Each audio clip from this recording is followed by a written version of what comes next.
Good evening. I'd like to call to order the February 20th, 2025 Board of Education regular board meeting. And before we begin, I'd like to acknowledge that tonight board member Stephanie Boyd will be participating via audio video conferencing. She is absent for a qualifying reason under board policy 2-220, school board meeting procedures. If there's no objections, we can continue the meeting. Okay, and just to test, Stephanie, can you hear us and see us? Yes, I can hear you and see you. All right. So we will proceed with a roll call. President Wesselowski. Here. Vice President Boyd. Here. Here. Pineza. Here. Neal. Here. Hernich. Here. Sanchez. Also present are Dr. Salemi, Ms. Delfiaco, Mr. Gress, Mr. Kayata, Ms. Latin, and Mr. Dubuxa. Would you like to join me in saying the Pledge of Allegiance? I pledge allegiance to the flag of the United States of America and to the republic for which it stands, one nation, under God, indivisible, with liberty and justice for all.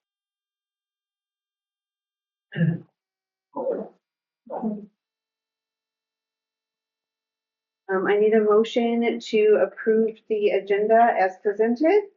Moved by Mary, second by Cynthia. Any questions or concerns? Roll call vote, please. Vice President Boyd. Aye. Pineza. Neal. Aye. Ortiz. Aye. Hernich. Aye. President Wesselowski. Aye. 6 ayes, 0 nays, 1 absent. Motion carried.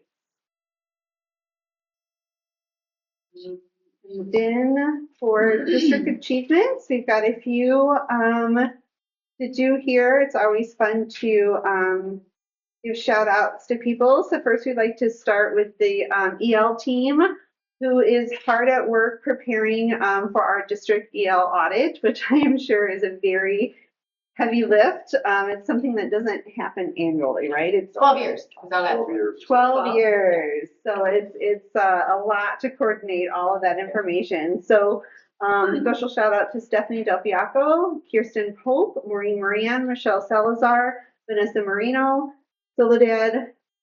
Oh, she is. Yeah, she is there. Elisa Green, Laura Panesca, and Jacob Van Boer. So thank you for everybody. I know it's a team effort just to get all of that data together.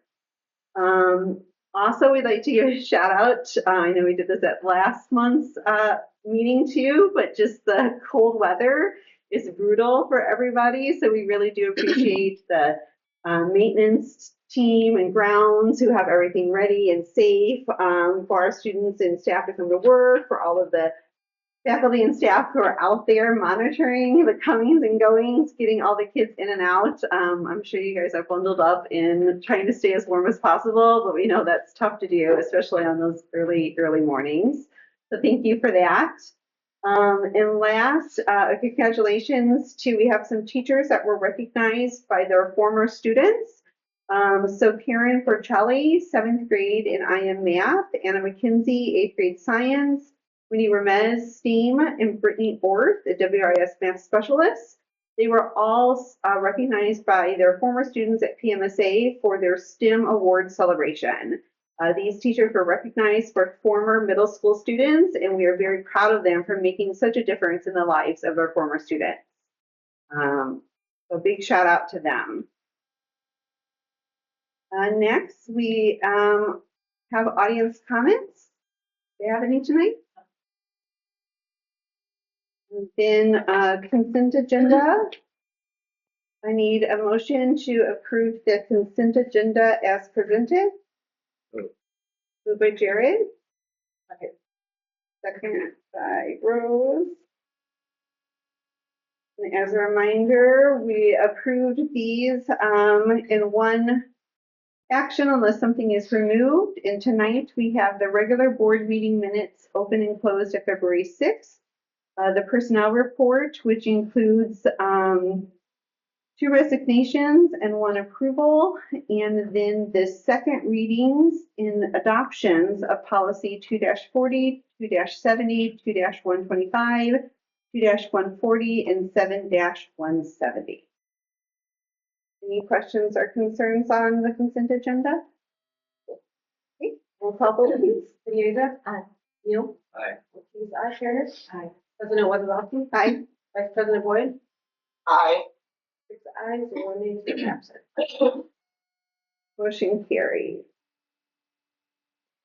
All right, and now for the fun part that you're all here. You get the business out of the way there. So we have discussion items with no action. So tonight we are thrilled to have the State of the Schools presentation by the Westchester Primary School. So come on up, guys, however you guys want to organize yourselves. I think we'll have the slides up there. And we'll save questions to the end. Does that work for you?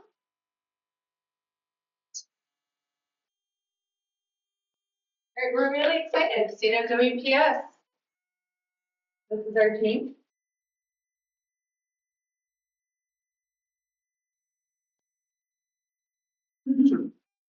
So we have Maggie Church, Angie Grandy, Kelly Hernandez, Jill Jacobson, Soledad Jimenez, Barb Cadis, Mark Iaspa, me, Christine Lawson, Trisha McGlinchey, Vanessa Moreno, and Kelly Sultan. We are large and we work hard.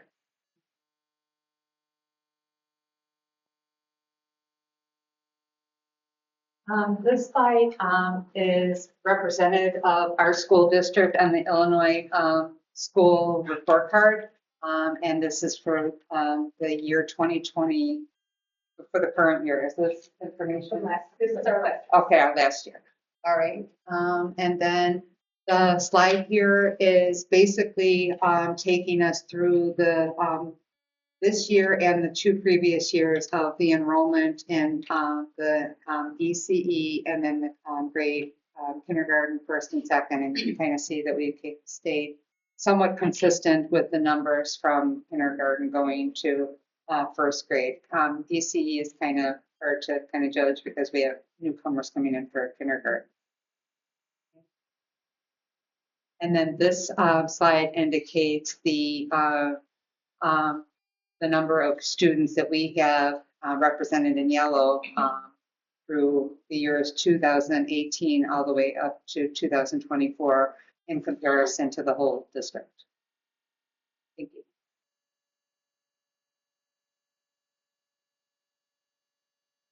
you. So I'm here to talk about the racial and ethnic breakdown of our school. So as you can see, for white students, it was 24.5%, Black students 27.2%, and then Hispanics are 43.3%, and then we have Asian American, Indian, Pacific Islander, and people who identify as 2 or more. So I also looked at some data from the past 2 years, and so I just wanted to tell you about how it's going, how are we going up or down the trends? Yes. So white is 24.5 this year, but last year was 26.5, and the year before was 33.5. With Hispanics, it's 43.3% this year. Last year was 42.4, and then the year before was 37.4. So we're on the rise. And then Black was 27.2 this year, 23.8 last year, and 19.7 the year before. So I just wanted, and Asians have been pretty consistent, but they also going down 1.7 this year, 2.1 last year, and then 3. So they are going, the numbers are going down for them right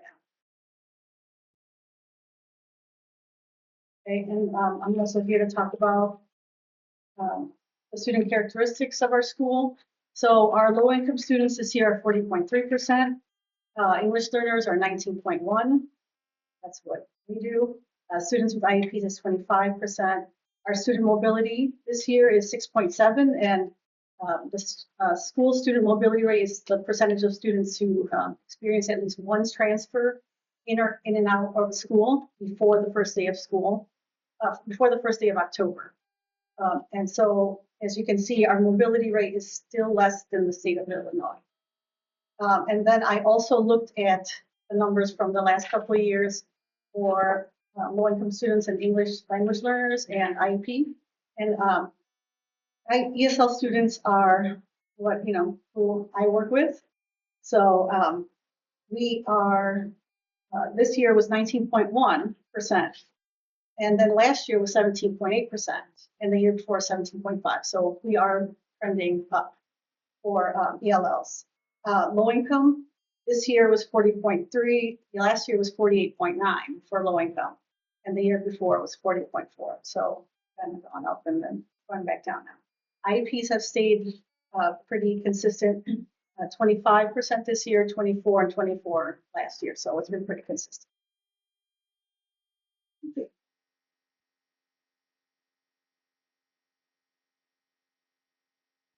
Okay, so we're trying to get back to pre-pandemic, which is 2019. 2020 doesn't really count, but we're like halfway there. So 16 is what we are at now, and we're doing incentives since January so that the kids come. It happens every month. And the incentive is having like a splash in your classroom. So the kids are super excited about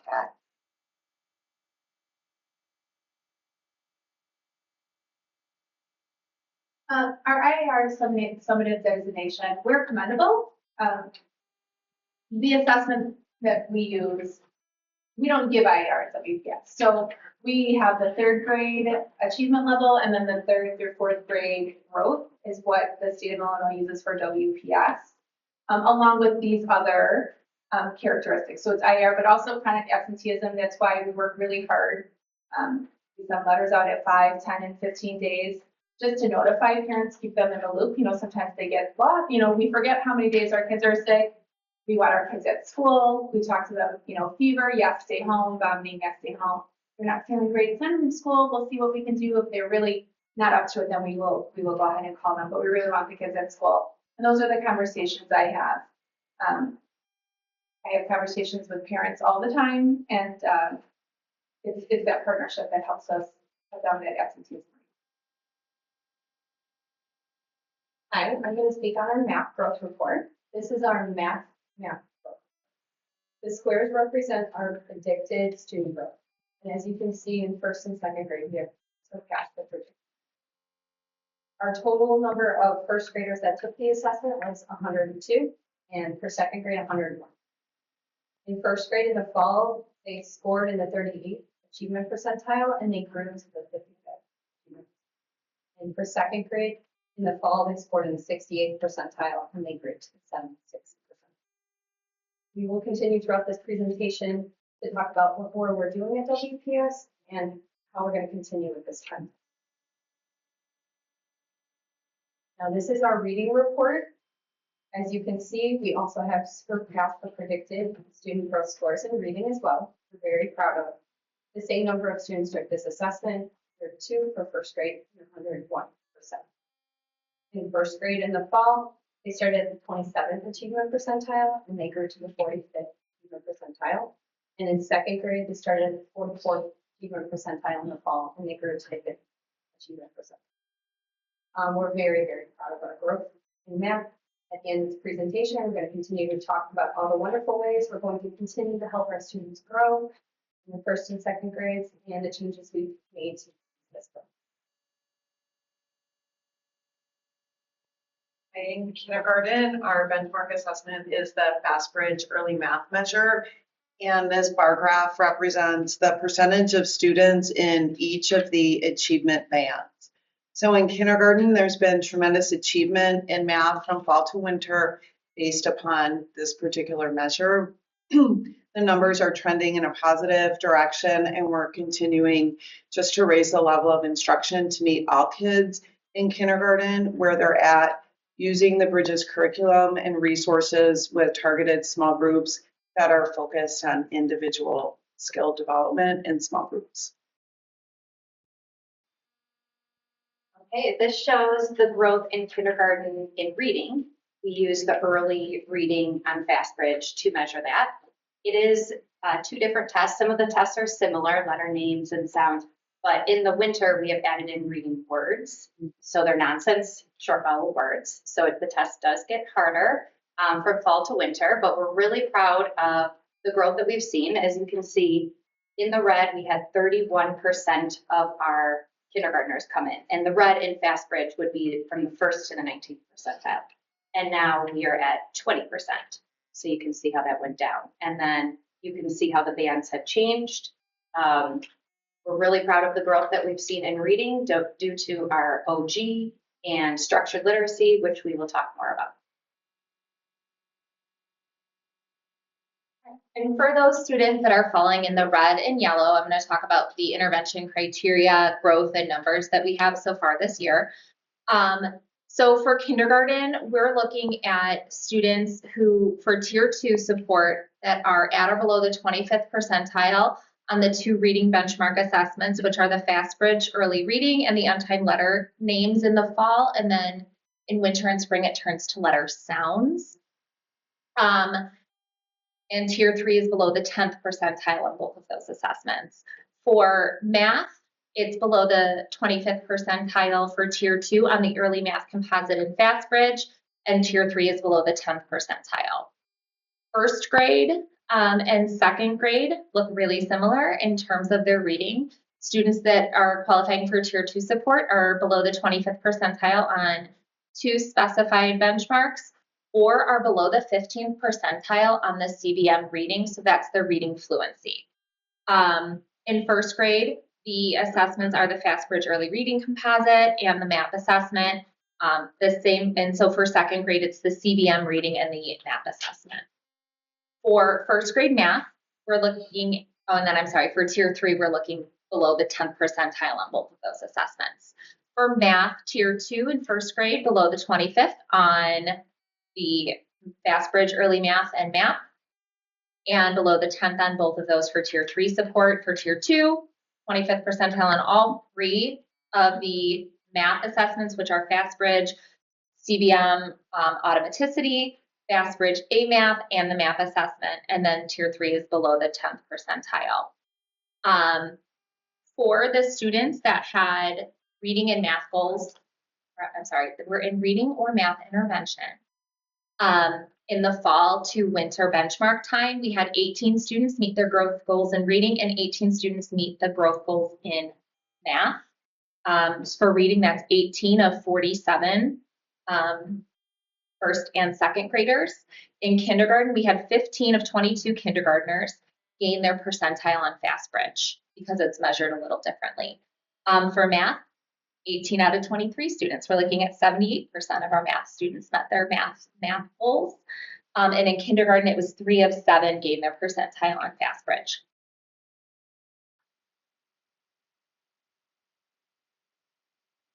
Intervention numbers. So as you can see, we have our fall and winter numbers, and we are definitely seeing an increase in students that are qualifying and needing intervention from fall to winter. This does include our students that have IEPs and our students who are ELL. So those are included in these numbers because they are still getting that intervention support throughout the school day. For IEP students, it's if they do not have an academic goal in that area. So if I have a student with a math goal, maybe they qualify for reading intervention, they're included in our numbers. In the fall, 15 students receive both math and reading tiered supports. And in the winter, we have 24 students now qualifying and receiving support in both math and reading. But I want to focus more on our exit numbers. So if you look at reading, we had 21 students leave tier 2 reading in the fall to winter, and 3 students exit that tier 3 support. We did have more enter based on that data. And then in math, we had 13 students exit tier 2, 3 exit tier 3. We have the same amount enter tier 2, another 13 students, but then 8 entering tier 3 support.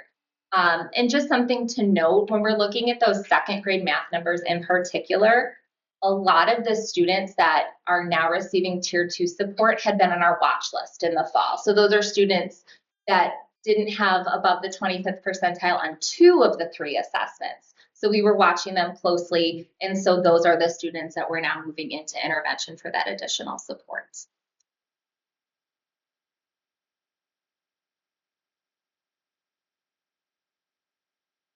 This is WPS Accelerated Math and just in general highlights of math at WPS. The yellow bubble up there, this is from the NWEA dashboard. That yellow bubble up there shows that our whole school is at the 59th achievement percentile in math. So since adopting Bridges, we've seen a 9-point increase in that particular metric, and we're pretty proud of that, and we rely on Bridges wholeheartedly at our school. So that's nice to see and look at. We have 11 first graders in our second grade math program. They're placed in 3 second grade classrooms, and 100% of them met their math growth goals. And 7 second graders participate in third grade math at WIS. 86% of them met their math growth targets. 26% of our first and second graders who take the math test are in the 80th percentile or higher on math in the winter benchmarking. And we had 49% of our students are at the 60th percentile or greater. So we're pretty pleased with that number. And we continue again to raise the level of instruction to support all of our learners. And each classroom does have dedicated time for teachers to run workplaces and pull students for small group instruction. We look at the MAP data, we look at our forefront data for pulling small groups as well, so that their learning can be addressed in real time, like dynamically, what did they learn this unit? What do they need to get them where we want them to be? We've also adopted for second grade based on the data. Last year, the second grade team and I saw that they really need more work on identifying coins and the value of coins, because if you think about it, we don't use coin currency as much anymore. And it is a foundation of Bridges for developing place value skills. And then later in third and fourth grade and fifth grade, developing their fraction and decimal skills, being able to understand, what money is. It's something integral to Bridges. So I've started a second grade store with the teachers, and it's a learning environment. It's kind of a real time.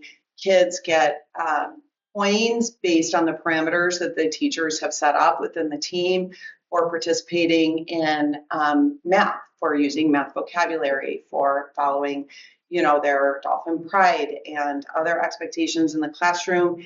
And then they use that money to tally up based on sort of like a ticket, and they get to purchase from that store and do that all on their own on a twice a month basis. So the focus continues to be just working on those individual needs that we notice through the data that we look at on weekly and monthly basis. All right, so now we have our WPS ELA highlights. So this information is also from the NWEA website. And as you can see, our yellow bubble for reading is the 49th percent. But this graph is going to show you that we have 38% of our first and second graders reading at the 60th percentile or higher. And then we have 18% are at the 80th percentile or higher. For our second graders, new for this winter, we started an intervention called Walk to Intervention during their win time. So this is ensuring that all of our students are getting what they need in their win time, and every student in every class is going to get and is getting small group instruction. Right now, we're focusing on phonics instruction, and we're using the Orton-Gillingham instruction methods to make sure that our students can encode and decode, read and write. Our kindergarten and first grade students are also getting win time, and during their win time in their small groups, they are also receiving Orton-Gillingham methods for instruction during their small group.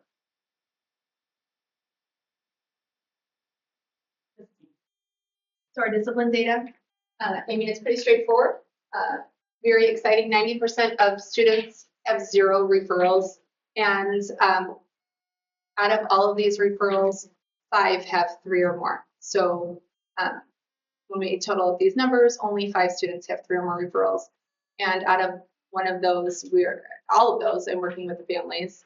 And we're on some plans and taking care of that very personally and in the moment, working with what those students need to make sure that they're successful, as well as their classmates. We look at the referral data pretty closely. Why are kids getting referrals? I do that with that SEL committee.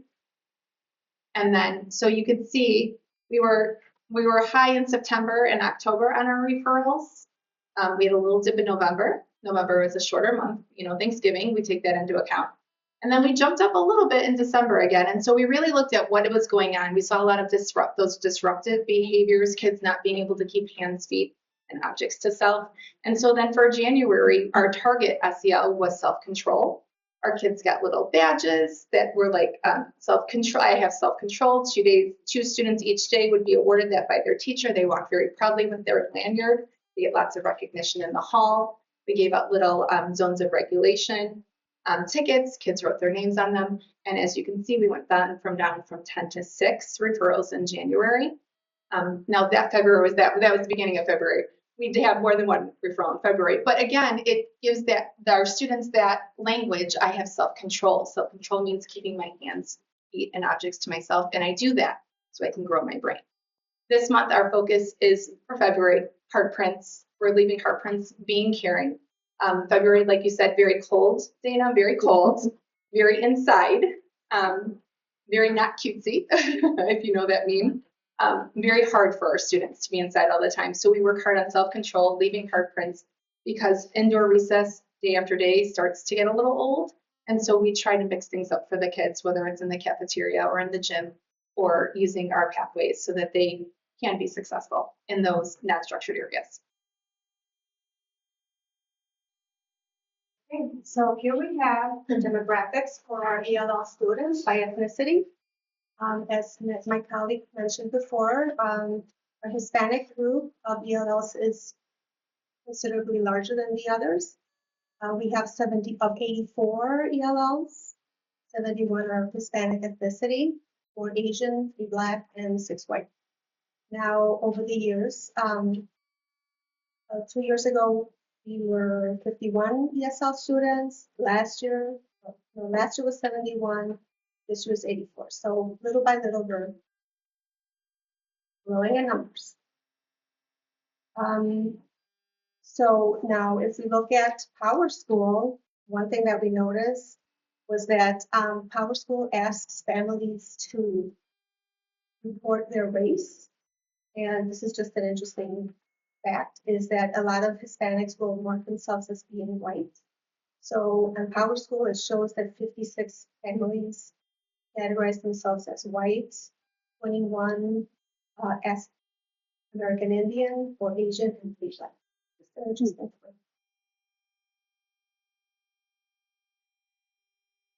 Now here, this slide shows that we still are very lucky to have Ms. Hobbs. She is our social worker, and she works with 58 IEP students and 504 students. Now she's working with a few less IEP students. Last year she had 38, so this year's 28. But she's also now working with a lot more tier 2 students.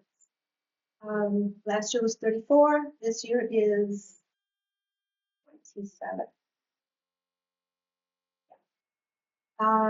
So she pushes into 7 classrooms, including EC and preschool. And we're working with Maureen so that she can provide us someone that's ECEA, that we can get some more support for our special ed and general education classroom.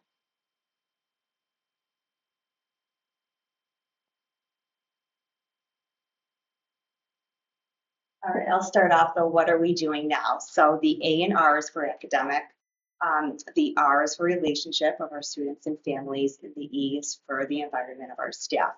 So we assess and we analyze our data and then drive instruction in our classroom.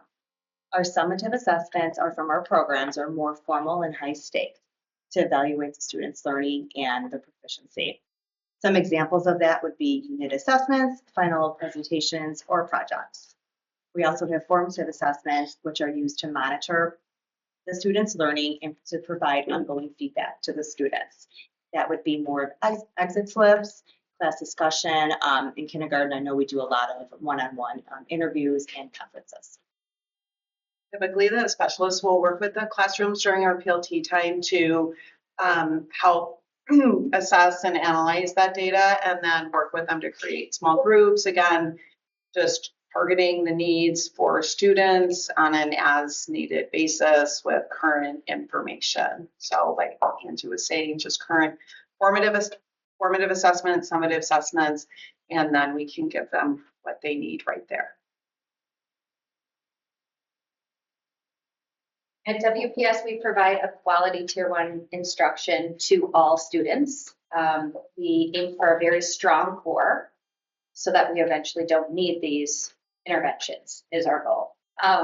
The specialist supports the core through the PLTs and supporting the teachers through Bridges 3.0, HMH. We are focusing on both vocabulary and foundational skills this year as our goals.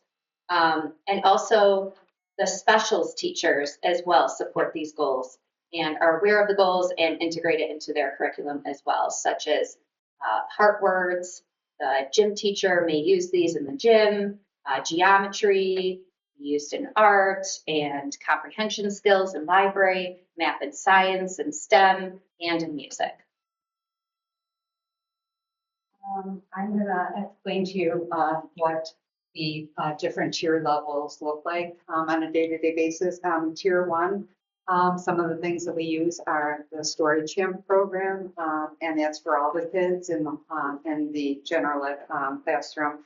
They are engaged in activities where there are stories, and the stories allow them to develop language through movement and visuals. Now in first grade, and I can speak because I was a first grade teacher, now I'm a second grade teacher. In first grade, the Story Champs was like geared more towards them with comprehension. And then in second grade, it kind of ties in. You're still doing the comprehension of the story, but it's bringing in writing skills as well. In addition to that, all of the first and second grade teachers have been trained in the Orton Gillingham, and that is used within the classroom during our I know that we just established a new way of dealing with that. And then all of the teachers have Bridges intervention materials so that when we see a need for the children to be pulled into a small group within the classroom, we have materials to support that. In the tier 2, that includes students that might qualify more for a small group, and it can be conducted within the classroom where they're just taken off to the side to work, or they can be pulled out at that time with specialists in reading and math and also in SEL. And I forgot to point out that the SEL is taken care of in the tier 1 level with morning meeting. And then our tier 3 is more intensified, and it would be even a smaller group. And again, that would be with the different specialists, math, reading, or the social work. Like Tricia said, our tier 2 supports are in reading, math, and SEL based on the student data and needs. Those receiving those in-class supports are maybe the ones whose needs are a little less. Those students who have larger gaps or need more support are the ones that are being pulled out with specialists, interventionists, EL teachers, social work. And that's, like she said, more targeted instruction that's really at their skill level. Second grade has started their new WIN Walk to Reading intervention, where all classroom teachers, specialists, and interventionists are all working with groups during that time on the reading skills that those students need. So in the classroom, intervention might look like pulling a group to the table, or having one of the specialists or social work come in and work with a specific group of students in the class while other instruction is taking place. Pull-out support occurs in groups of 3 to 5 students for Tier 2, and they're anywhere from 20 to 40 minutes long, depending on the intervention program being used and the needs of the students. Progress monitoring is completed no less than once each month for Tier 2 students. As well as in math, we don't only use FastBridge, but we also use the Bridges Intervention Kit Progress Monitoring. It's the last module, or it's the last session of each module. And that kind of really narrows down on the skills that they're working on in that specific module. All progress monitoring data is kept in FastBridge, or Forefront is where we keep our bridges. All right, so for Tier 3, our students get more individualized instruction and or grouping based on what the students need. So sometimes the groups are just smaller groups. Sometimes they have more time, and sometimes we layer their intervention. We keep them in their Tier 2 intervention, and we give them an extra dose on the side. And then we have student concern meetings. We have a form for teachers to fill out so that if they have a student that is getting intervention or might not be getting intervention, whatever the concern is, they can fill out that form. It alerts me that that's going on. We know when we have a meeting time. We find time, depending on what the needs are, to bring in that team. And then we have those meetings. And then once we start a meeting, we have follow-up meetings throughout the year to see how we're doing. Does the student need intervention? Do they just need do they need SEL? Do they need reading? Do they need math? Whatever it is, we really try to personalize what our kids need. We do have those mid-trimester check-ins every 6 weeks to evaluate the progress monitoring that Christine and Trisha and Maggie talked about. Are they making progress? We say, are they making progress? Yes, great. Are they, is it inconsistent? What can we do? Are they not? Do we need, why are they not? Is it the intervention? Are they not here? We have we're like digging down deep into the data and what we need to do for those kids. And then we do have that after school support club. It will start again next week. It's by invite by teachers. We try to include lots of kids. This time we're targeting kids that are really not in intervention. We have our kids who are in intervention. We want to target some other kids who really need like that academic homework support maybe versus just kids who have a targeted intervention during the day. We want to reach as many students as possible.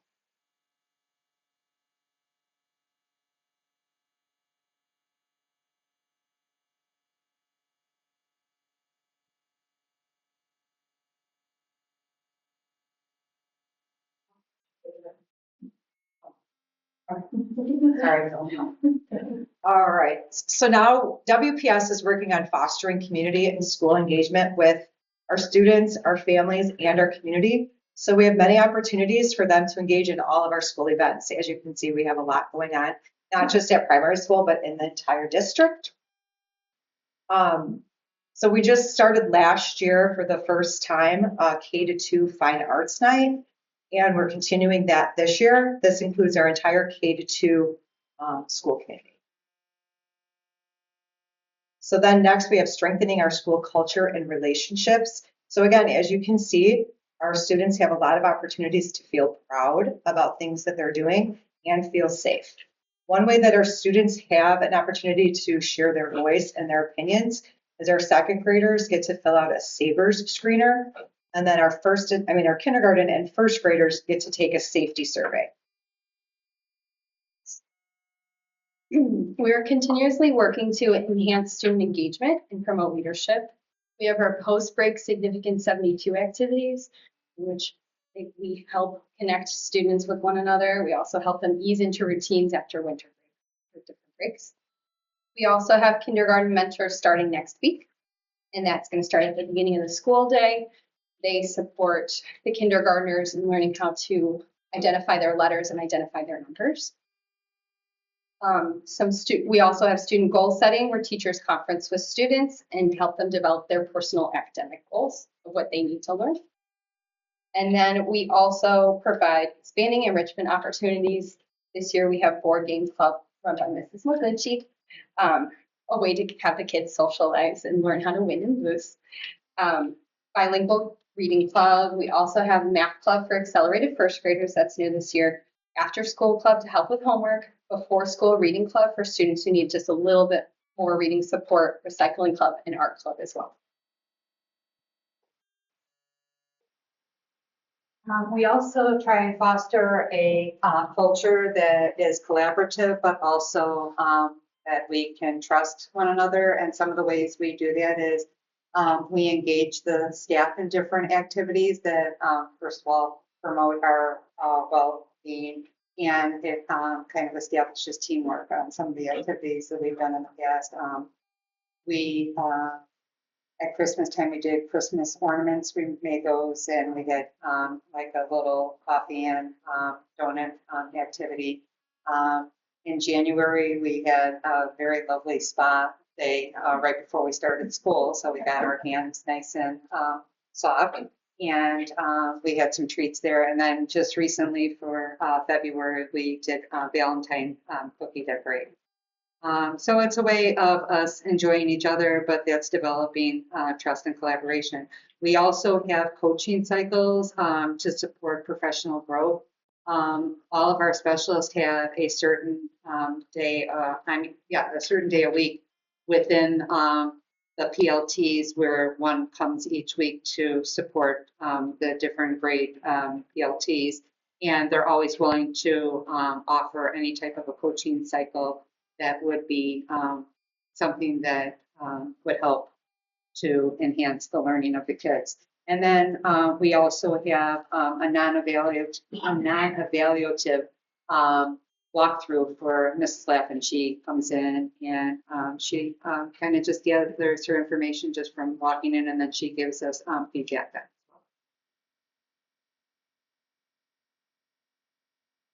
So for reading, we are doing coaching cycles. We have done team coaching cycles and individual coaching cycles.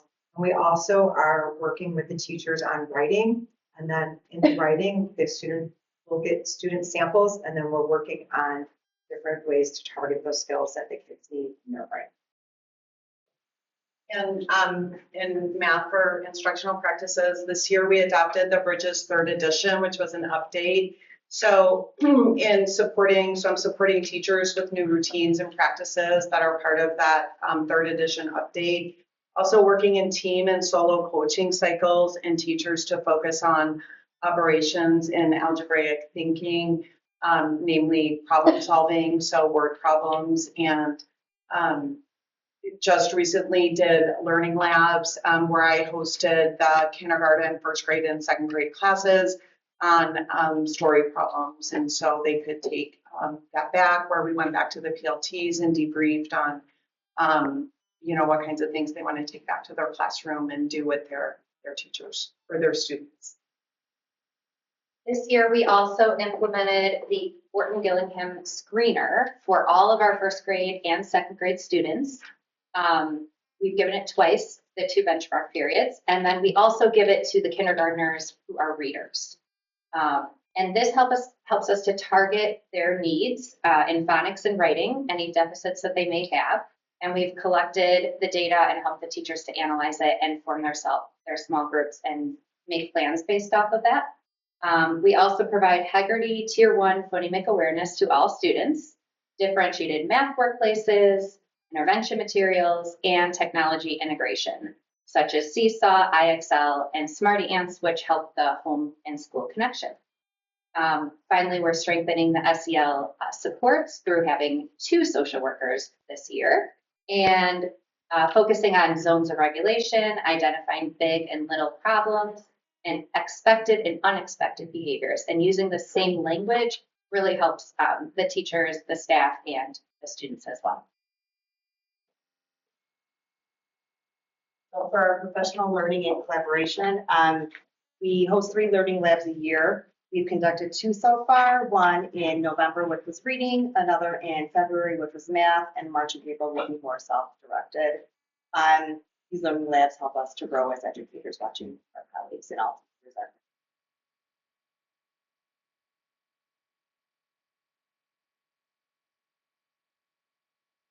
So we do that through collaboration, through our PLTs, through our institutes, and through our faculty meetings.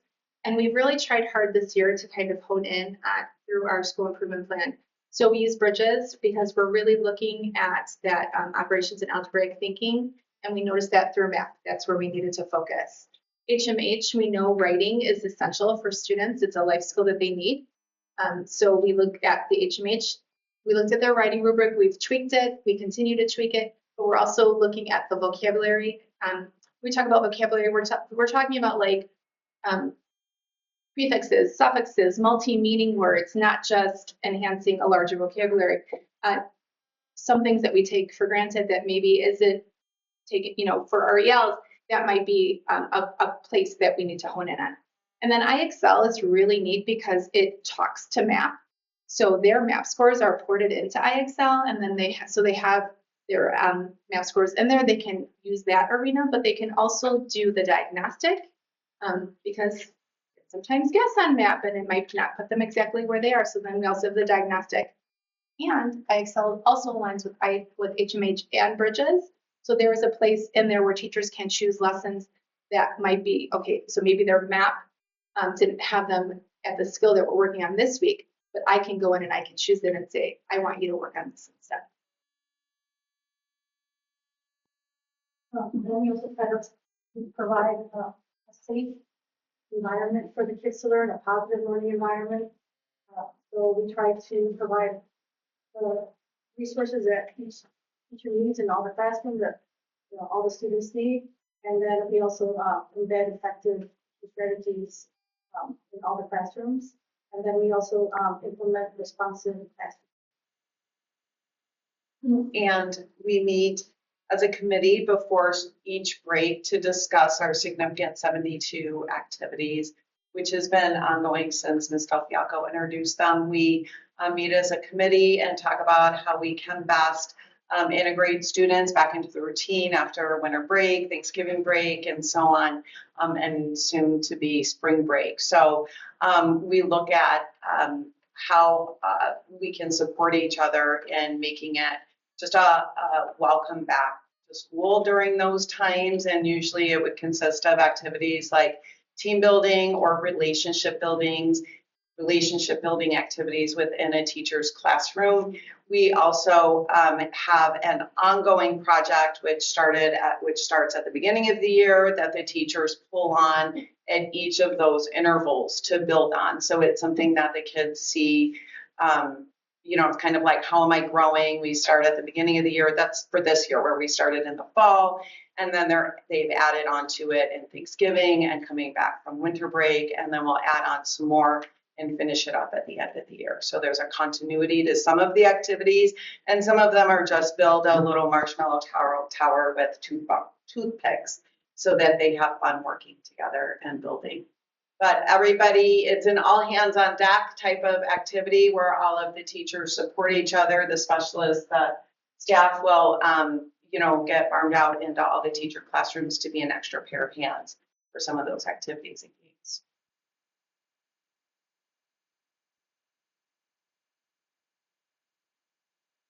Sorry, JWPS. Awesome. Thank you.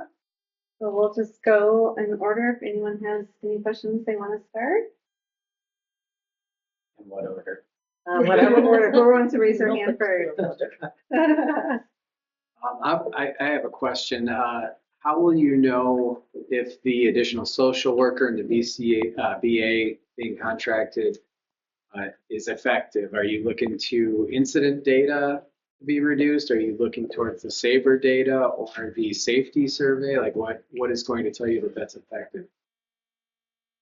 I think all of the above. I think we're going to look at all of the above, honestly. The kids that come in the door this year are not the same kids that came in the door last year or before that. And you see across the nation that kids are struggling a little more with self-control, self-regulation, emotional skills. So we'll look at all of that to see if we're finding improvements. Hannah Cartwright being in our schools has really helped us to be able to deliver those social work groups. Is that the BCBA? The BCBA has not started in our school yet, so we contract with a BCBA with a consultant. Last year we had a BCBA that worked with One of our teachers this year, it's supposed to be 2, that has not started yet. So that data will be good to see because it is one special education room and it is one education room that has special education students embedded in that classroom. Hannah is the shared social She worker, is. right? Angela Hobbs is all day. Hannah Cartwright she's with us in the morning until 12, and then she goes to WIS in the afternoon. We'd love to have her all day, but we're okay to share. Another one? The behavior incidents themselves, like I see the numbers of behavior incidents, but are those, is that like, do you have some chronic, behaviors from certain students? 5 students with 3 or more referrals that are working with our social workers. Some of those referrals are the direct result of our new discipline matrix. So last year you asked me about the think sheets and then what's next. And I was like, well, I mean, that's pretty much what we do unless we have something super severe. And so in the spirit of our discipline matrix, our teachers move along. So you have a couple of prompts, and then if you need a think sheet, then you get a think sheet, but then they're moving along. After that, it's a conference with the principal, and we're going to talk to your parent. And after that, it's going to be a referral, and we move along that progressive discipline. So we have a few more referrals of students that maybe we might not have. They might have just been think sheets, just because we really are trying to adhere to that. Now, the exception is kindergarten. I mean, we have kindergartners that need a lot of reminders. And then we have those one-off discussions. If they've had so many think sheets, like where is that? When do we start entering that discipline matrix? They're 5 years old. We have to teach them, but there comes a point when it becomes actual discipline versus teachable moments. Yeah. Thank you. I'm going to go to Stephanie and then I'll add you next. Stephanie is online. You guys hear her? All right. Go for it, Steph. Hi, guys. Great presentation. I always get a little confused about like the intervention and the small groups, not because you all don't explain it, it just starts to get a little bit jumbled in my head. So my question is, I see where you were talking about delivering on the 1 out of 4 sheet, where we're doing now. It's talking about delivering high quality tier 1 instruction for all students. So I really wanted to kind of understand, what does small groups look like in the classroom or the whole entire class? Is that something that's happening daily? Is it something that's happening? Are the ones that are in the tier 1, they get more small groups, or how does the general population, how is small groups rotating, or what's the cycle of small groups within the classroom? I do it, and in my classroom, I give like a choice menu for the kids that I'm not working with. And the choice menu has to do with different, not always paper and pencil activities, but maybe more in the style of like a game that they can play with grammar or phonics skills. They can do some writing skills. I have word building. Sometimes they can work on SmartAns. So they're given a choice menu of 6 different categories. And then in each category, there's 2 different or 3 different activities that they can pick from. And it's their job to get to all the categories within the week. That's what they're doing while I'm working with the small group based on what group I have is based on what they need as individual learners. So I take the small group and the other kids are working independently on the different choice board activities. Trisha, do you see all students in a small group at least once a week? Yes, I try and do twice a week, and that kind of depends on the time frame. Ideally, the reason I say that is if I'm in the middle of something and I kind of feel like the kids need that extra time instead of just wrapping up to get to another group, I'm going to measure it over quality over quantity, so to speak, so that I'm getting the best for the time frame that I have with them. And let me just clarify, if you walk into Trisha's room, Trisha is wearing a beautiful bonnet on her head when she's teaching small group that signals to her students, ask 3 before me, because I'm teaching to my students.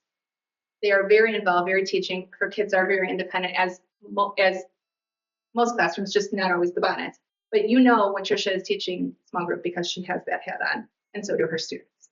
And then we have signals, like they just shake their hand if they have to go to the bathroom so that I can see them and I can just nod so that they can go without interruption. And I also have, if they say, for instance, they finished all their work, I have a little roundabout thing that is an area that is, I'm through, what can I do? And in that container, there's different seasonal activities that are not like, like fun activities, so per se, but it's like maybe a Valentine's putting a sentence together or doing something with ABC order that's Valentine. So it's a skill-based activity, but they're having fun with it because it's seasonal. So just to clarify, is every student getting at least one small group intervention within a week, or two small groups within a week? How does that work? I meet all of my small groups right now. Before we started this new program where we're switching based on the whole second grade, I met with all four. I had four groups then too. I met with all four groups, and I tried to do it where I did 2 a day. But then I would have to kind of maneuver because some of the kids were going for ELL or for reading intervention, so that I would take them at the last part of that block of time that we have. But I tried to see every group, all four groups, twice a week. And it's within that win time. So within that win time is when kids are getting small group reading instruction. Kids are pulled out for intervention with specialists or interventionists. They may be with the ESL teacher. They may be with speech, whatever they need at that time. And then the students that are in the classroom are getting small group with that teacher. So for instance, in Mrs. Grandy's room, when she has students that are there, they have a first then. So first they do seesaw, then they do smarty ants, and then they may have a paper pencil activity while she's pulling those small groups of students that are still in her room. The ones that are not in her room are being seen in intervention. Does that make sense, Steph? Yes. Did you have another one, or do you want me to go to Mary and come back? I think that's it. Okay. All right, Mary, you're up. You talked about student concern meetings and ongoing progress monitoring. So I just wanted to know, how much are the parents involved in this?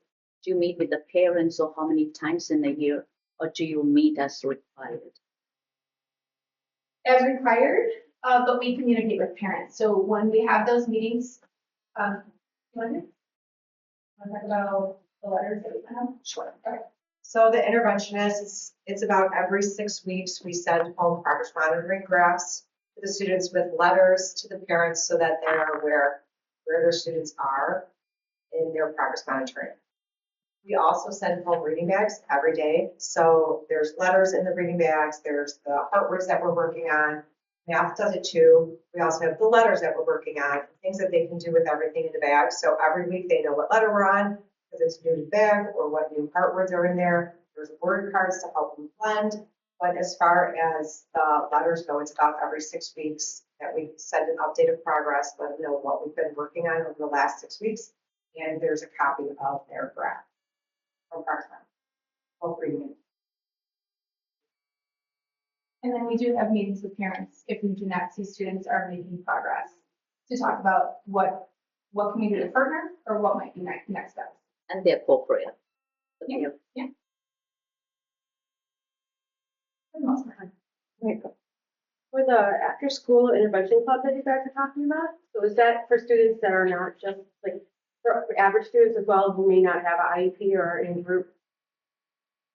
So in fall, it's new data. We target students that are really need like support, all around support. And then now in winter, we're looking more, who has intervention, we know who's in intervention. We're looking at kids maybe who we're seeing are not doing that practice work that gets sent home. So maybe they need a teacher just to help them do that practice work. Sometimes it's kids in intervention. If we go down the line, everybody doesn't sign up for those clubs as much as they offer it. For instance, I sent out the invitation for the before school reading to 12 parents. I've heard back from 1 parent so far.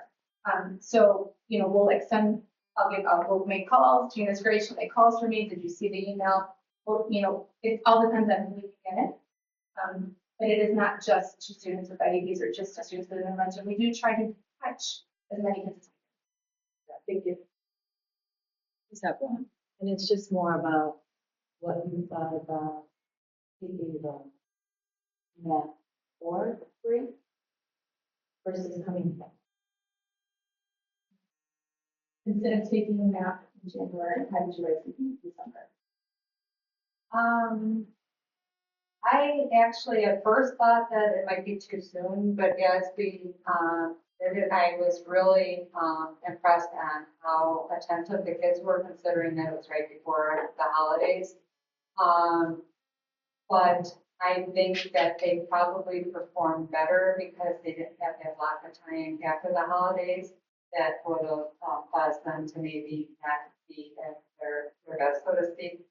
And I also think that we had better, I don't know off the top of my head, it seemed in my class anyway, we had better attendance. They weren't quite getting sick, whereas January, it seemed like there was more out with sicknesses. So me, like I said, I started with, oh, we're doing it before Christmas, this could be terrible. And then it ended up, like I said, we didn't really talk much about what was going on in December as the days passed until after it was over with. And then we could say, okay, guess what? We can have our, bridge day and all those things. So we were able to have fun, but we kind of kept the rein a little bit, so to speak, until after. Awesome. I just had one. I know is when the new structure is a little new, just starting. Second grade.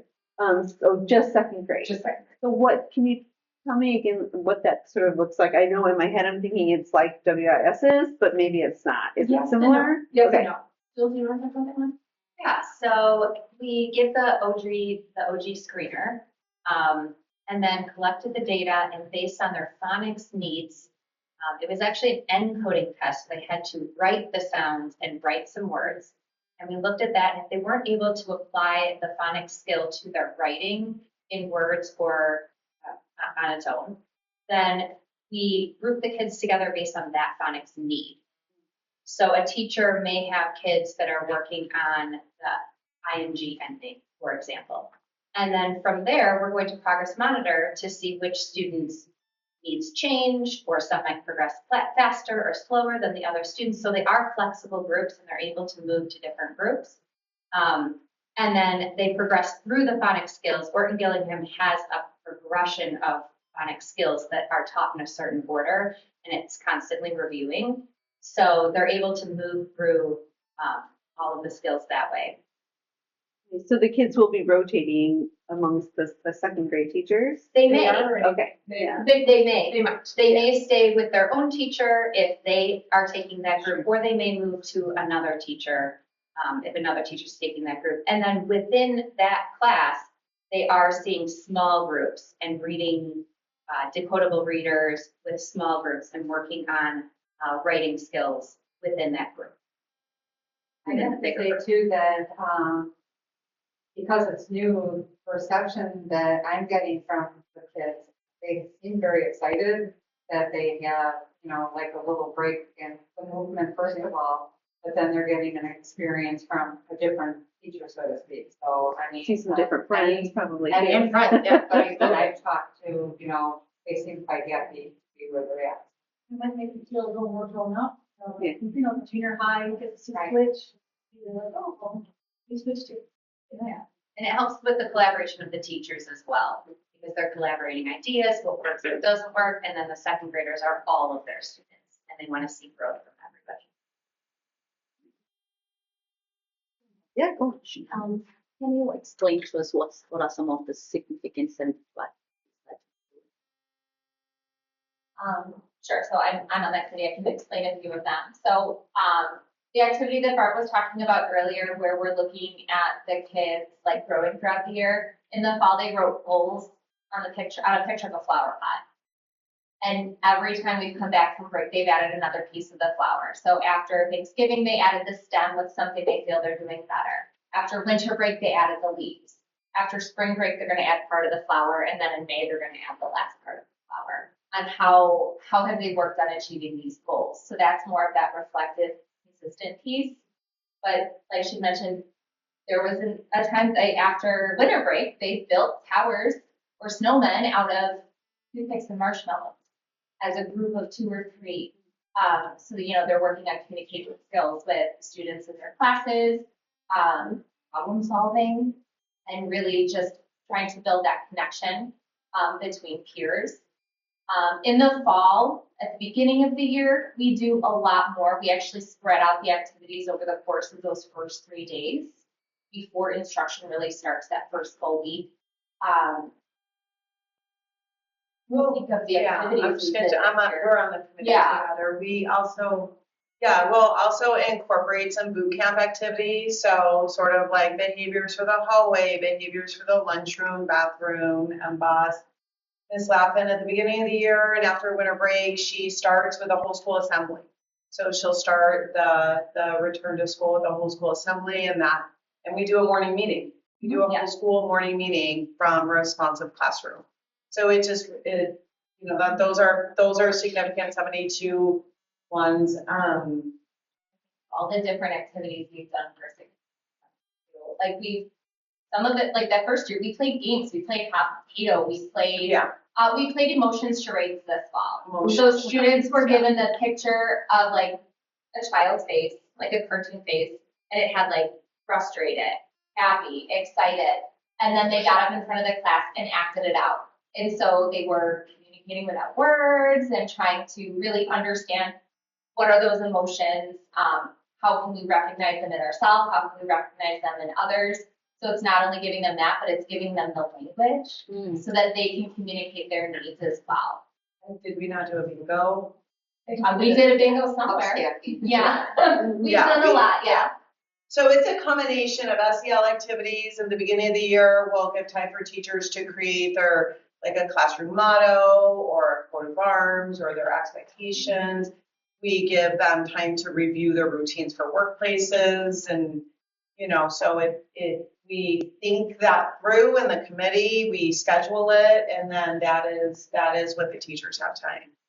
Thank you so much. And something that I really liked here is fostering staff wellness, collaboration, and trust. That's really great. We do with the teachers too. Yeah, The teachers also, Yeah, in Institute Day, we did it as a teacher group. We made different activities. We try to For do it all the time. yeah, at the beginning of the year, we have staff significant. Oh, we do it after breaks. Yeah. Yeah, we do it. And also good to see the cultural programs, and I'm looking forward to that being included. Thank you. Yeah. Anything else? I'm ready to let these guys go home. Thank you. Thank you, guys. You're welcome to stay, obviously, but we understand. You have to teach in the morning.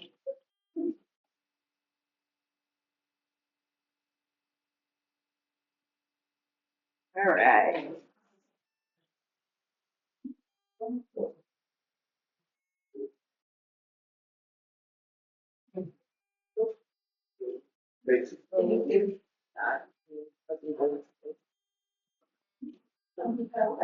All right. So we have, first up is action items of discussion, bills, claims, and payrolls. I need a motion for the Board of Education open discussion on the approval of bills and claims in an amount of $610,325.19 in payrolls in the amount of $1,064,000, $483.45, and to authorize payment. Moved by Rose. Second by Jared. Any questions or concerns? Anything you want to highlight there for us? I believe at the last board meeting, we spoke about the categorical payment mistake. We did receive a categorical payment in January. Still have 2 more to go. We're halfway through the year, so still nervous, but feel better having received. Any other questions, Stephanie? Do you have any questions? No, I don't have any. Okay. No. Okay. All right, roll call vote, please. Aye. Vice President Boyd? Aye. Mezek? Aye. Neil? Aye. Ortiz, aye. Meredith? Aye. 6 ayes, 0 nays, 1 absent. Motion carries. Next, we have electronic recycling approval. I need a motion to open discussion on the approval of the recycling of electronic items as presented. Moved by Mary. Second by Cynthia.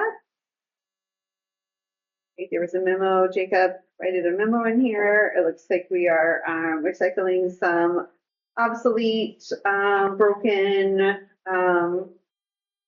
computers, monitors, printers that are taking up storage space, with a note that they will be partnering with a certified electronic recycling vendor to ensure safe and eco-friendly disposal. Recycling these materials not only help us comply with proper e-waste, but also promote sustainability within our district. Anything you guys want to share on that front? Is this throughout the district or just one building in particular? It is throughout. We centralize everything, shut off this basement that's obsolete, and it's typically we do it every few years. If it's something that we can, years ago we sold Chromebooks for $20. If that's possible to do it, but these are damaged, obsolete, just stuff that we do. They do a hard drive wipe on it, so they provide us with a certificate of destruction to ensure that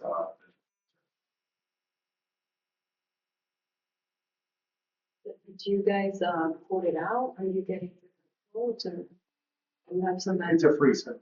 It's a free service. Yeah, they come and take the stuff away. And they Even provide better. us a certificate of destruction. I'm sure they try to go salvage. So that's why they're doing it. All right. Any questions? Others? All right, roll call vote, please. Vice President Boyd? Aye. Mezek? Aye.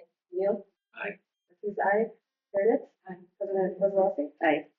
6 ayes, 0 nays, 1 absent. Motion carries. All right, next. I need a motion to open discussion for the approval of the elevator decommissioning and disposal as presented. I can make that motion. Second by Rose. So again, there was a memo included in this one, but we understand that unfortunately the elevator has exceeded its useful life, and during the most recent inspection, we learned that it would no longer pass future. And this is the elevator at the district office. Yes, right. So the plan is to remove the elevator and construct an ADA compliant ramp. Anything you want to highlight for that? No, this is the first step and part of the summer construction that I bring forth is going to be for the ramp itself. Before we go and proceed with that, we have to decommission the elevator. That's official documents I got to fill out with the state. And is there a plan between when we decommission the elevator and when the ramp gets built, if someone needs services? I Yes. assume we have a game plan of what we're going to do. We will make accommodations. We currently have a doorbell. I can't hear. Oh, sorry. Thank you, Steph. So we currently have a He's moving doorbell closer. at the district office. It was part of a request by the elevator company in order to ensure that somebody with a wheelchair, the elevator itself, we don't actually leave unlocked. So if you need to use the elevator, you come up, you ring the bell, we'll come down, unlock it, and then you go. It's more of a lift than an elevator. It's just rusted out so much over the years that it's no longer going to pass inspection. So the options were to replace it or to build an ADA accessible ramp. The ramp is cheaper, the long-term life out of it will be longer. I'm looking in with a few different companies as far as cost on that goes. I'd like to see something that's brick that'll match the overall appearance of the building want to come in with something that's not. I want it to blend in, you get the limestone caps on top of the brick, any kind of railings that are needed, and still come in under the cost of what an actual elevator would. If there's a parent who needs, it sets up a meeting, say we're gonna set up a 504 meeting to meet Maureen or Stephanie or myself, and they let us know beforehand, we would just go to the school, wherever their kid goes, and if they just showed up to see us unannounced, we would just take them right to middle school. This way they don't have to worry about going up, or we would not turn them away. That is when the ramp is. Yeah, and it should be set to go by, let's say, August, September at the latest. Haven't had, at least in 4 years, somebody come in officially use the elevator. So it's not a very commonly used thing, but we will have a game plan. The nice thing about the ramp is that they can use it any time. They don't have to wait, ring the doorbell and have someone come get them, or people with walkers and strollers, might be more willing to use the ramp, instead of, ringing the bell for the lift. So, yeah. Outside of deliveries, I should say. Deliveries have used it over the last 4 years, but that's about it. We had a family that needed Yeah, it's been a while, that one, yeah. but I do recall that. Okay. Any questions for Stephanie? Could you hear all that? Sorry. Yes, I was able to hear. Yes, thank you. Any other questions or concerns? Okay, roll call vote, please. Beneza? Aye. Neil? Aye. Aye, Carter? Aye. President Wazlowski? Aye. Vice President Boyd? Aye. Aye, 0 nays, 1 absent. Motion carries. Thank you. Thank you, Dennis. And now for the approval of the 25-26 school calendar. I need a motion to open discussion for the approval of the 25-26 school year calendar. Moved by Mary, second by Cynthia. So we saw this at our last meeting, and it has gone through, gathering feedback. So nothing significant changed from there. No, nothing. How many days do we have? 180?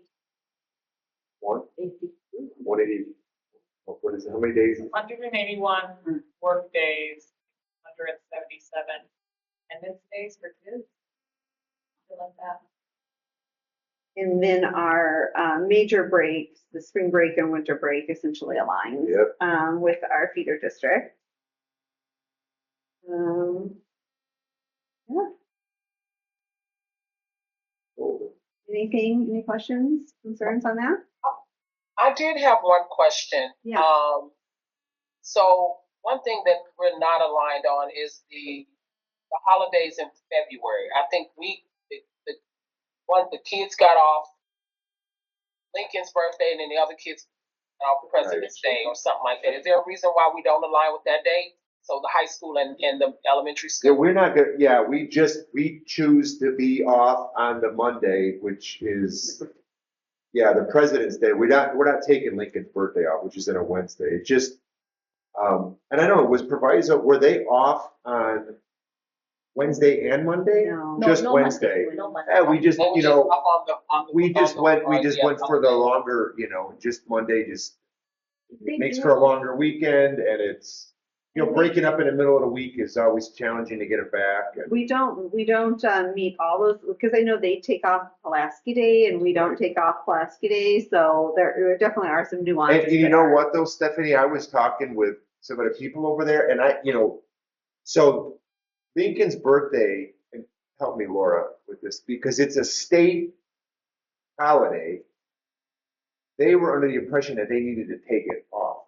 Oh, okay. And you could opt out of taking it off, just celebrating in favor of Monday. So most districts do that. 3 days together. Yeah. Versus a Wednesday, it was odd to have a random Wednesday off. I was wondering that why they had that. Yeah, so I was talking this year to their calendar people, just letting them know, like, no, you actually can, you just have to go in there and click. And so maybe next year well, I mean, they approved their calendar, but maybe it'll take another year. So, okay, thank you. Yeah. And this, again, gets us off, if we don't use emergency days, we're still, we're done with the year in May, which is exciting. I haven't seen that in a while, besides this year, obviously. All right, questions, concerns? Ready to vote?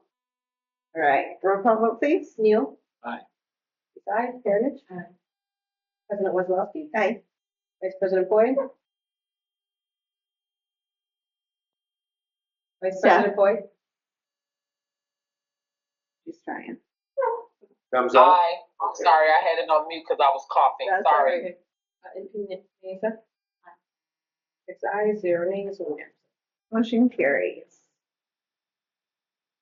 All right, so then, information items, no correspondence for January.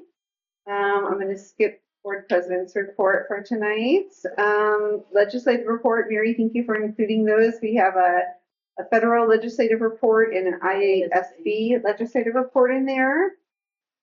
One thing I would like to highlight is the legislative tracking list that you can see on January 31st report as well as the February 7th report.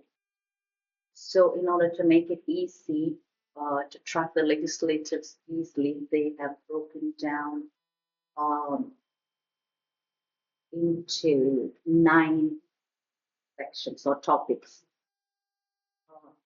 If you read that, you'll see it's broken down into boards of education, insurance, Open Meetings Act, personnel, regional office of education, school finance, school safety and health, students and taxation. So this is to track, easy tracking. Okay.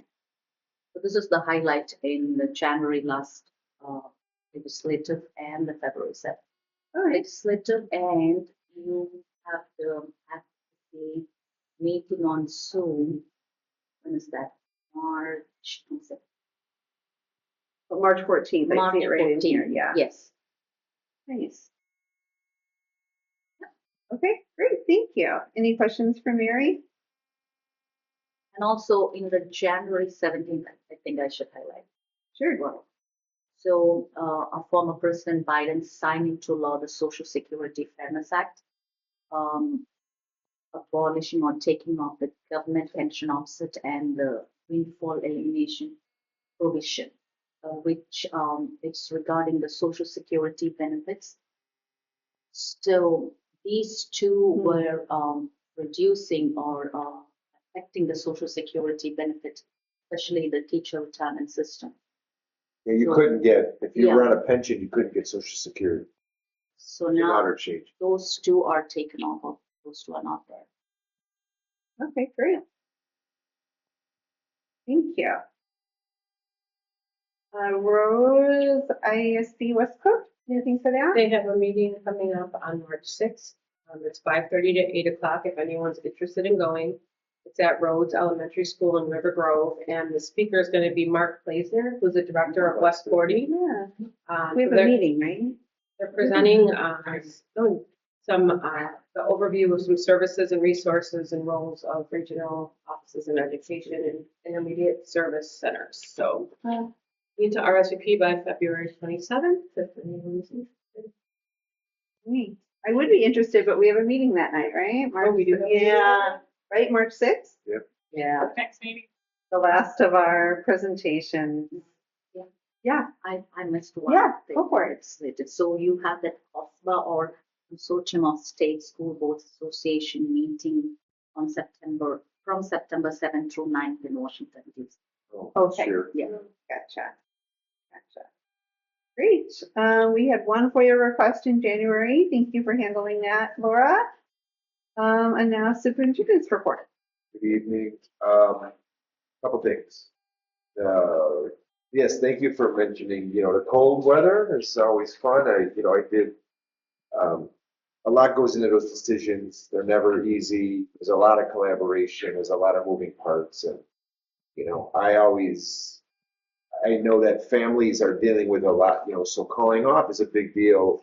And the later you do it, the harder it is. So we try to get it, but we're just coordinating with so many different districts that, and especially the one good thing about Proviso is we do coordinate with the high school. Now, with them being off on Wednesday, that was a little bit more interesting. So we were kind of figuring out, but, when we don't take it lightly, even though we have e-learning days, we know that we want to make sure that we are making the right call. And that day definitely was expecting snow, but the storm that was supposed to come wasn't that bad. So I do thank my teachers for all getting here.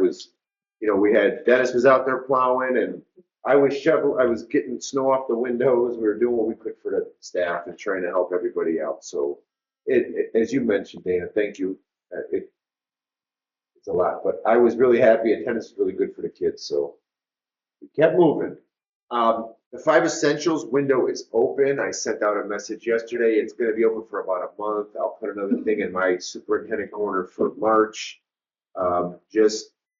You'll see principals will have it in their messages for the next 4 weeks to do that link. If you have one child, if you have multiple children, just do one. You have to do multiple surveys.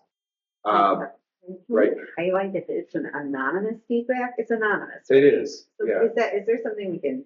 Maybe we already do, but can we highlight the fact that Okay, it's anonymous? that's good. I Good don't point. know. I will. Do people not fill it out because they think it's gonna? No, I think it's just a matter of they just don't do it. Yeah, because I don't. Yeah, it doesn't. Fill it out. I love Right. it. Yeah. And we use it, so it's Yeah. important. Some big news now. Ironically, we spent so much time with the person. We had so many people. I know, the Today, I was asking Laura, reach out and find out about the Person of the Year dinner, and they're not having it this year because, but I know, don't worry.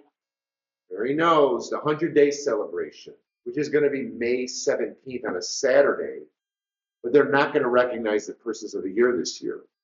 So we'll have to do something for Mr. Holiday, which will be at our end of the year dinner. We'll recognize him there, which is going to be nice because it's just our people anyway. Can we invite his family? Oh yeah, we'll have his family there, sure.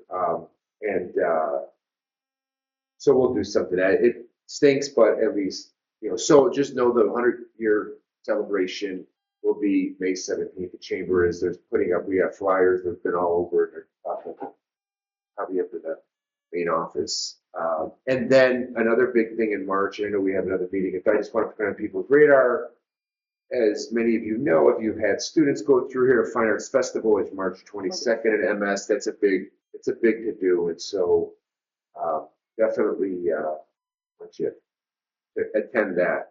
A lot of these things will be in my newsletter, and if you saw, I put the sports. You guys requested, and then I forgot basketball, and I put that, and then everyone's like, "Why are you sending me the basketball schedule?" And I'm like, and somehow something with Messenger got messed up, so it looked like I was just sending you an email, just Dana, I was like, or just Mary, and you're like, why do I care about basketball?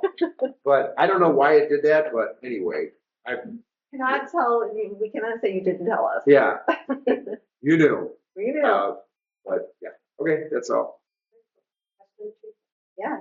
You have to collaborate and talk to all the other districts. Do I have to? Well, I'll tell you. So with the township, the high school matters because when you have, we have kids in both households, right? So you like to kind of coordinate. We do like to coordinate because it's it becomes like an optics thing.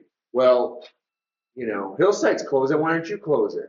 Bellwood's closing, why aren't Maywood's closing? So we're doing ones that are open, and then I know NAS and the private schools will close or other high schools will close. And so it just collaborate. And so one cool thing that West 40 did now is we have a link and we see everybody. We never had it before. So we could go on in real time and everyone's filling out what they're doing. So I could even in this particular time, because it was so kind of what's going to happen, we actually were communicating with RB, Riverside Brookfield High School, LT, Leiden, Morton, and and Cicero schools. Like we were in another feeder school. So we were really, and in Oak Park.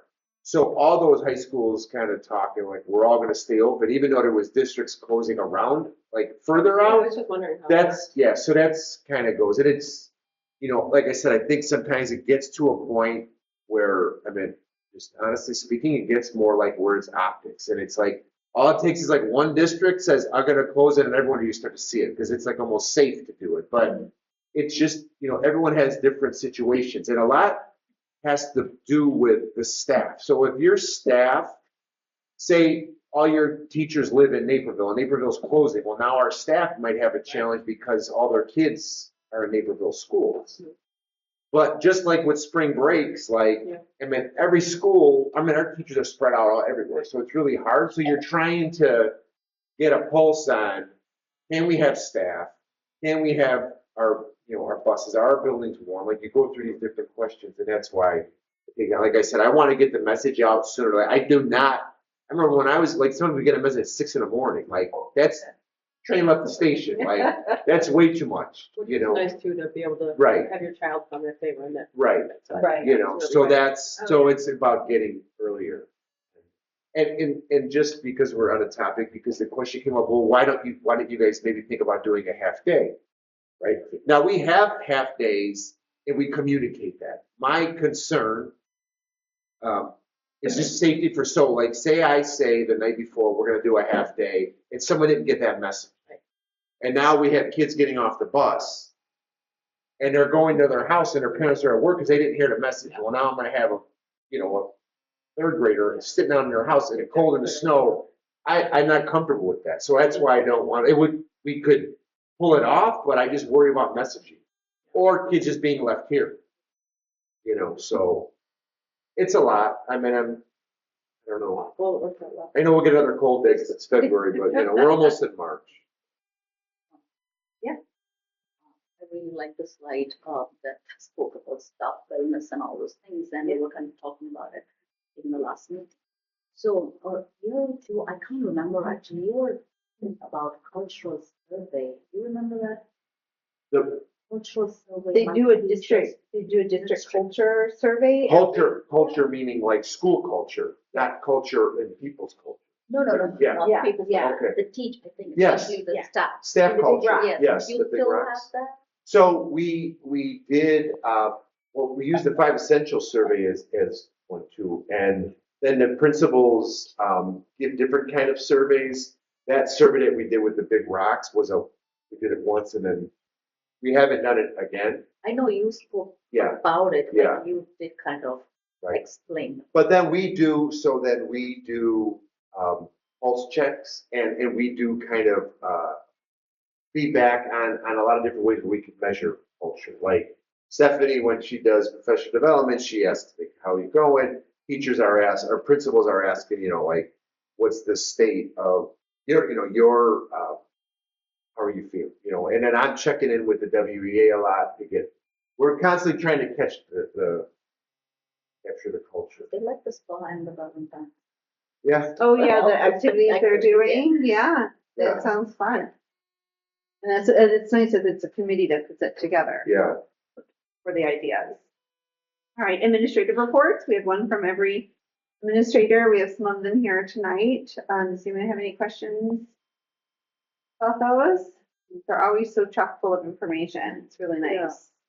Thank you, Ms. Sophia, for your report.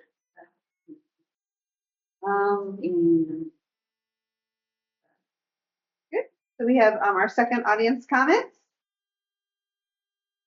All right. Then I need a motion to move to closed session. Cynthia Jarrett. Roll call vote, please. Ortiz, aye. Meredith? President Wazlowski? Aye. Vice President Boyd? Aye. Mesa? Field? Aye. Guys, 0 nays, 1 absent. Motion carries, and we are at closed session at 7:37.